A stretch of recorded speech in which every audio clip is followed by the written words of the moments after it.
À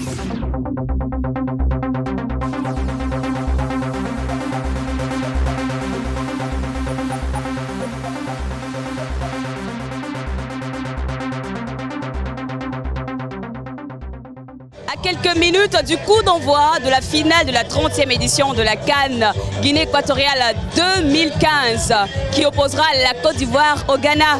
23 ans plus tôt, la génération de Gadjiseli, Anthony Bafoué et Abedi Pelé nous avaient livré une soirée interminable de tirs au but. Que nous réserve cette soirée du 8 février 2015 avec la génération des frères Ayew et des frères Touré. À Abidjan, ici, tous les éléments sont réunis pour la victoire des éléphants.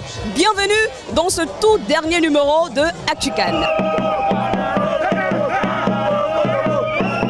92 ressemble à 2015 parce que je me rappelle quand cette équipe allait pour la CAN, la Côte d'Ivoire n'avait pas confiance. Tout le monde doutait d'eux. Il y a Sénégal 92 qui aspire réellement à la réalité aujourd'hui. Et nous allons rapporter la coupe avec 3-1, sans faute. Parce que tout est réuni. On a croisé le Ghana en finale. Et c'est par le tir au but qu'on s'est départagé. Heureusement pour nous, en 92, on a remporté le trophée. Voilà. Donc je pense que c'est la même histoire qui se répète. Pourquoi vous êtes inquiète? Bon, à cause du gardien, Kopa Barry.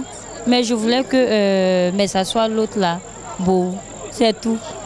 J'ai un peu peur à cause de ça. C'est tout. Sinon, ça va. Jusque-là, le scénario 92 est en train de se répéter. En ce moment, les deux équipes sont à égalité.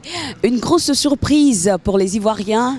Le meilleur joueur, on va dire, Gbowo Sylvain, le gardien de but, était absent des 11 entrants de Hervé Renard. Nous sommes ici dans sa famille et nous allons avoir leur avis sur l'absence de leur joueur, de leur frère, qui n'est pas sur le terrain, qui n'est pas sur la pelouse du stade de Bata. Suivez-moi. Votre mari n'est pas sur l'aire de jeu. Est-ce que ça vous fait peur quand vous voyez déjà la prestation des Ivoiriens? Non, pas trop. J'ai toujours fait confiance aux Ivoiriens. Bon, on prie, on met tout dans les mains de Dieu. Ce n'est pas un dégât, c'est une continuité dans la mesure où Kopa Barry quand même il a prouvé dans cette équipe. C'est vrai que ce gardien c'est sa première participation et pour nous c'était un honneur surtout qu'il habite le quartier. On l'a soutenu et espérant qu'il allait jouer la finale. Malheureusement il n'a pas joué mais c'est pas grave. C'est pas grave. Pour nous Kopa Barry bon, ben, peut le remplacer valablement. Les Ivoiriens sont debout.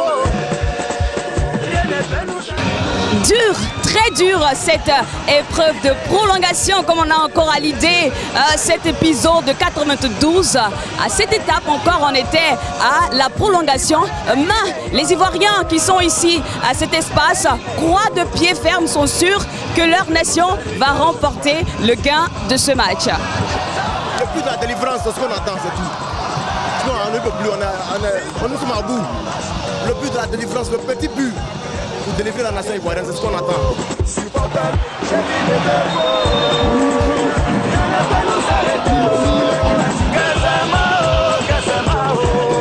C'est l'instant fatidique, la période des tirs au but. On le disait d'entrée, comme en 92 encore, on aura des penalties, des tirs au but et pas forcément avec le gardien que les Ivoiriens attendaient. Va-t-il surprendre comme Alain Guaméné l'a fait en 92? La suite, on l'attend.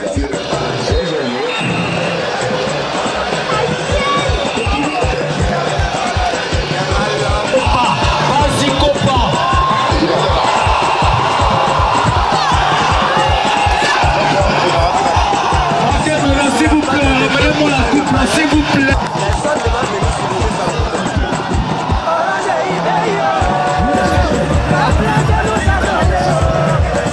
Ici à Abidjan, c'est l'explosion de joie. Vous pouvez voir derrière moi, les Ivoiriens sont dans l'extase.